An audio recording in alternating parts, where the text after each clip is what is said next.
ഈ ഒരു കറി ഉണ്ടാക്കിയെടുക്കാനായിട്ട് സവാളയും തക്കാളിയും മാത്രം മതി. പരിപ്പിൻ്റെ ഒന്നും ആവശ്യമില്ല. ഇഡലിക്കും ദോശയ്ക്കും ഒക്കെ പറ്റിയ നല്ലൊരു കറിയാണ്. ഇതിൽ ചേർക്കുന്ന പൊടികളൊക്കെ തന്നെ നമ്മുടെ വീട്ടിൽ എപ്പോഴും ഉണ്ടാകാറുള്ളത് തന്നെയാണ്. വളരെ എളുപ്പത്തിൽ ചെയ്തെടുക്കാനായിട്ട് പറ്റും. ഇതുപോലെ കുറച്ച് കുറുകിയ ചാറായിട്ടും കുറച്ചേറെ നീട്ടിയെടുത്താലും ഇതിന് നല്ല ടേസ്റ്റാണ്. ഇഡലിയും ദോശയൊക്കെ മുങ്ങിക്കിടക്കുന്ന രീതിയിൽ ഏറെ കറി ഒഴിച്ച് ഞെരടി കഴിക്കണം. അതാണ് ഇതിൻ്റെ ടേസ്റ്റ്. ഇനി ഇതെങ്ങനെ ചെയ്തെടുക്കുന്നത് നോക്കാം. ഇനി ഞാൻ ചട്ടി എടുത്ത് വെച്ചിട്ടുണ്ട്. ഒരു 7 തക്കാളി എടുത്തിട്ടുണ്ട്. സാമാന്യ വലിപ്പമുള്ള തക്കാളിയാണ്. നല്ല പഴുത്ത തക്കാളി നോക്കി എടുക്കണം. ഇതധികം പുളിയില്ലാത്ത തക്കാളിയുമാണ്. ഇനി ഈ തക്കാളി നെകക്കെ ഒന്ന് വെള്ളം ഒഴിക്കണം. ഇനി നല്ലവണ്ണം ഒന്ന് തിളപ്പിച്ചെടുക്കണം. അതിൻ്റെ തൊലിയൊക്കെ ഒന്ന് പൊട്ടി വരുന്നത് വരെ തിളപ്പിച്ചെടുക്കണം. ഒരുപാട് സമയമൊന്നും ആവശ്യമില്ല. ഉപ്പൊന്നും ഇടണ്ട. ഞാനൊന്ന് മൂടി വെക്കുകയാണ്. വെള്ളം തിളച്ച് തുടങ്ങി ഒരു 2-3 മിനിറ്റിനുള്ളിൽ ഇതിൻ്റെ തൊലി പൊട്ടി വരും. നല്ല പഴുത്തതാണല്ലോ, പെട്ടെന്ന് ഇതിൻ്റെ തൊലി പൊട്ടി വരികയും ചെയ്യും. അതുപോലെ തന്നെ ഒരേ സൈസ് നോക്കി എടുക്കുകയാണെന്നുണ്ടെങ്കിൽ ഒരേ സമയത്ത് തന്നെ എല്ലാത്തിൻ്റെ തൊലി പൊട്ടി വരും. അഥവാ ചെറുതും വലുതുമായിട്ടാണ് ഇട്ടതെങ്കിൽ ആദ്യം ഏതിൻ്റെയാണോ തൊലി പൊട്ടുന്നത് അതങ്ങ് എടുത്ത് മാറ്റുക. ഇതിപ്പോൾ തക്കാളി ഒരു അല്പമെങ്കിലും വെന്ത് കാണുമായിരിക്കും ഈ സമയം കൊണ്ട്. അതൊന്നും കുഴപ്പമില്ല. ഇനി ഞാനിതെല്ലാം ഒന്ന് മാറ്റി വയ്ക്കുകയാണ്. ഇപ്പോൾ ഇത് കണ്ടില്ല, എല്ലാത്തിൻ്റെ ഒരുപോലെ തന്നെ തൊലി പൊട്ടി വന്നിട്ടുണ്ട്. ഇതിന് നല്ലവണ്ണം നാറാൻ വേണ്ടി മാറ്റി വയ്ക്കാം. ഇതിപ്പം നല്ലവണ്ണം ആറിയിട്ടുണ്ട്. ആറിയതിന് ശേഷം ഇതിൻ്റെ തൊലി മാറ്റാം. ഈ കറിക്ക് ഒരുപാട് അങ്ങ് പുളിയുടെ ആവശ്യമില്ല. പുളി കുറവുള്ള തക്കാളി നോക്കി എടുക്കുക. പിന്നെ നല്ല പഴുത്തതുമായിരിക്കണേ. ഏറെ തക്കാളി ചേർക്കുന്നുണ്ട്. നല്ല പഴുത്ത തക്കാളിയൊക്കെ ചേർക്കുമ്പോഴത്തേന് ഈ കറിക്ക് നല്ലൊരു ചുവപ്പ് കളറാണ്. ഇനി എല്ലാത്തിൻ്റെ ആ ഞെടുപ്പ് വരുന്ന ഒരു ഭാഗമുണ്ടല്ലോ, ആ കട്ടിയുള്ള ഭാഗം, അതൊന്ന് കട്ട് ചെയ്ത് മാറ്റിയേക്കണേ. ആ ഭാഗവും കട്ട് ചെയ്ത് മാറ്റിയിട്ടുണ്ട്. ഇനി ഒരു മിക്സിയുടെ വലിയ ജാർ നോക്കി എടുക്കുക. ഇനി നല്ലവണ്ണം ഒന്ന് അരച്ചെടുക്കണം. കട്ടകൾ എന്തെങ്കിലും ഉണ്ടോ എന്നൊന്ന് ചെക്ക് ചെയ്യണം.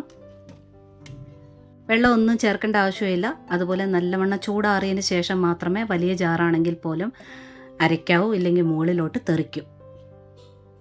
അത് അരച്ച് മാറ്റി വയ്ക്കാം. ഇനി ഒരു ചട്ടി വെച്ചിട്ടുണ്ട്.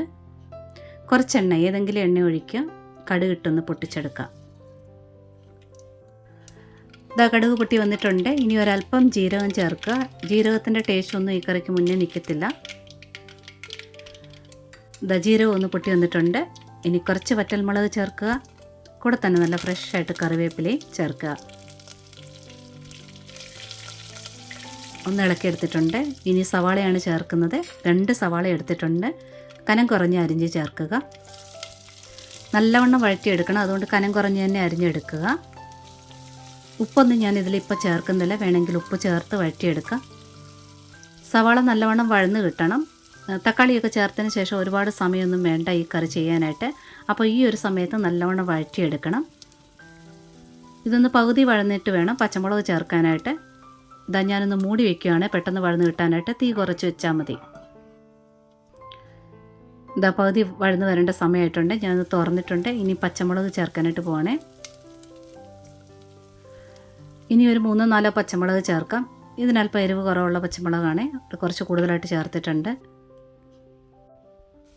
ഇതാദ്യമേ തന്നെ സവാളയുടെ കൂടെ തന്നെ പച്ചമുളക് ചേർത്ത് കഴിഞ്ഞാൽ ഒരുപാട് അങ്ങ് മുരിഞ്ഞു പോകുമേ. അതുകൊണ്ടാണ് പകുതി വഴന്നിട്ട് ചേർത്തത്. സവാള നന്നായിട്ട് വഴന്ന് വന്നിട്ടുണ്ട്. ആ എണ്ണയൊക്കെ സൈഡിൽ ഇങ്ങനെ പൊരിഞ്ഞു വരുന്നുണ്ട്. ഈ ഒരു പരുവത്തിലെടുക്കണം.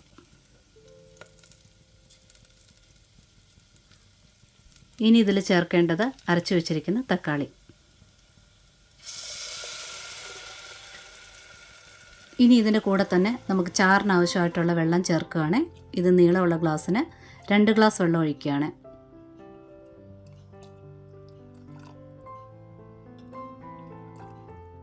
ഇതൊരുപാടൊന്നും കുറുകിയെടുക്കുന്ന കറിയല്ല, കുറച്ച് നീട്ടിയെടുക്കാവുന്ന കറിയാണ്.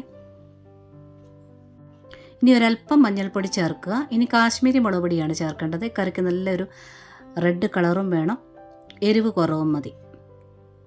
ഇനി മല്ലിപ്പൊടിയാണ് ഇത് ചേർക്കുന്നത്. ആ മുളക് ചേർത്തതിലും ഒരല്പം കൂടി കൂടുതലായിട്ട് മല്ലിപ്പൊടി ചേർത്തിട്ടുണ്ട്. ഉപ്പ് ചേർക്കുക. ഇനി നന്നായിട്ടൊന്ന് മിക്സ് ചെയ്തെടുക്കാം.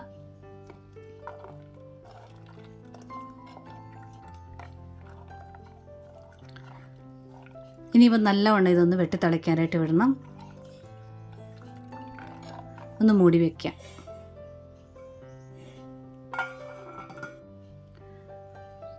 ഇതാ വെട്ടി തിളയ്ക്കാനായിട്ട് തുടങ്ങിയിട്ടുണ്ട്. തിളച്ചതിന് ശേഷം ഒരു 3 മിനിറ്റോളം നല്ലവണ്ണം ഒന്ന് തിളച്ചോട്ടെ. ഒരല്പം ഒന്ന് വറ്റണം. അപ്പോൾ ഒന്ന് കുറുകും. ആ തക്കാളിയൊക്കെ വെന്തതിന് ശേഷം അല്പം ഒന്ന് കട്ടിയാവും. ഒരുപാട് കട്ടിയാവേണ്ട ആവശ്യമില്ല. തണുത്തതിന് ശേഷവും ഈ കറി കുറച്ചുകൂടി കട്ടിയാവും. ഞാൻ പറഞ്ഞല്ലോ, ഇത് കുറച്ച് നീട്ടിയെടുക്കാവുന്ന കറിയാണ്. ആ മുളക് പൊടിയുടെയും മല്ലിപ്പൊടിയുടെയും ഒക്കെ ഒന്ന് പച്ച ടേസ്റ്റ് ഒന്ന് മാറണം. അപ്പം നല്ലവണ്ണം ഒന്ന് വെട്ടി തിളയ്ക്കാൻ വേണ്ടി വിടുക. ആ കാശ്മീരി മുളക് പൊടിയുടെയും ആ തക്കാളിയുടെയും ഒക്കെ കളറ് ചേരുമ്പോഴത്തേനും ഒരു ചുവപ്പ് കളറ് തന്നെയാണ് ഈ കറിക്ക് വേണ്ടിയത്. ഇഡലിക്കും ദോശയ്ക്കും ഒക്കെ കഴിക്കുമ്പോൾ നമ്മൾ ഒരുപാട് എരിവോടുകൂടി സാമ്പാറൊന്നും ഉണ്ടാക്കാറില്ലല്ലോ. അപ്പം അഥവാ നിങ്ങൾക്ക് കുറച്ച് എരിവ് വേണമെന്നുണ്ടെങ്കിൽ പച്ചമുളകിൻ്റെ അളവ് കൂട്ടുക. ഇതാ ഒരു 3 മിനിറ്റോളം ആയിട്ടുണ്ട്. ഒന്ന് ശകലം വറ്റിയിട്ടുണ്ട്. കറി ഒന്ന് കുറുകി വന്ന് കണ്ടില്ലേ. ഇനി ചേർക്കുന്നത് ഒരു 2-3 നുള്ള ഉലുവാപ്പൊടിയാണ് ചേർക്കുന്നത്. വറുത്ത് പൊടിച്ച ഉലുവാപ്പൊടി. ഏറെ തക്കാളി ചേർക്കുന്ന കാരണം ആ കറിയുടെ പുളിപ്പൊന്ന് ബാലൻസ് ആകാൻ വേണ്ടി കുറച്ച് ശർക്കരപ്പൊടി ഇല്ലെങ്കിൽ പഞ്ചസാര ചേർക്കാം. ഇനി ഇതാ മല്ലിയിലയൂടെ ചേർക്കാം. മല്ലിയില ഇഷ്ടമില്ലാത്തവർക്ക് കുറച്ചുകൂടി ഫ്രഷായിട്ട് കറിവേപ്പിലയൂടെ ചേർക്കാം. ഇനി ഇത് ഒരുപാട് നേരം വെട്ടിത്തിളയ്ക്കേണ്ട ആവശ്യമൊന്നുമില്ല. ആവശ്യത്തിന് ഇത് ചാറ് കുറുകി വന്നിട്ടുണ്ട്. ഇനി തണുത്തതിന് ശേഷം കുറച്ചുകൂടെ കുറുകും. അതുപോലെ ഇത് കുറച്ചുകൂടെ വേണേലും നീട്ടിയെടുക്കാം. അങ്ങനെ ഒരു കറിയാണിത്. ഉപ്പൊക്കെ ഒന്ന് ചെക്ക് ചെയ്യണം. ആ പുളിപ്പൊക്കെ ബാലൻസ് ആകാൻ വേണ്ടി ശർക്കരപ്പൊടിയോ അല്ലെങ്കിൽ പഞ്ചസാര ചേർക്കുന്നത് നല്ല ടേസ്റ്റാണ്. അഥവാ നിങ്ങൾക്ക് പുളി കൂടുതൽ വേണമെങ്കിൽ വാളംപുളി പിഴിഞ്ഞ് ചേർക്കരുത്. ഈ തക്കാളി തന്നെ കൂടുതൽ ചേർക്കുക. ഈ കറി തണുത്ത് കഴിയുമ്പോൾ കുറച്ചുകൂടി ടേസ്റ്റ് ആവും. അപ്പം ഈ കറി ഉണ്ടാക്കി വെച്ച് കുറച്ച് നാറിയതിന് ശേഷം വേണം നമ്മൾ ഇഡലിയിലും ദോശയിലും ഒക്കെ ഒഴിച്ച് കഴിക്കാനായിട്ട്. അതുപോലെ തന്നെ ഇഡലിയും ദോശയൊക്കെ മുങ്ങിക്കിടക്കുന്ന രീതിയിൽ ഏറെ ചാറൊഴിക്കുക. എന്നിട്ട് ഞെരടി കഴിക്കുക. ഇതിൻ്റെ ടേസ്റ്റ് ഒന്ന് ആസ്വദിച്ച് നോക്കൂ. വളരെ ഈസി ആയിട്ടുള്ള കറിയല്ലേ, ട്രൈ ചെയ്ത് നോക്കണം. പിന്നെ ഇഷ്ടപ്പെട്ടിട്ടുണ്ടെങ്കിൽ ആ ലൈക്ക് ബട്ടൺ ഒന്ന് പ്രസ് ചെയ്ത് സപ്പോർട്ട് ചെയ്യാൻ മറക്കല്ലേ. സബ്സ്ക്രൈബ് ചെയ്യാതെ കാണുന്നവരുണ്ടെങ്കിൽ ഒന്ന് സബ്സ്ക്രൈബ് കൂടെ ചെയ്തേക്കണേ. നോട്ടിഫിക്കേഷൻ ബെൽ ബട്ടണിൽ ഓൾ ഓപ്ഷൻ ഒന്ന് ടിക്കാക്കി ഇടാനും മറക്കല്ലേ. ഇതുവരെ തന്ന സപ്പോർട്ടിനെല്ലാം ഒരുപാട് നന്ദിയുണ്ട്. ഒരുപാട് സ്നേഹത്തോടെ താങ്ക്സ് ഫോർ വാച്ചിങ്.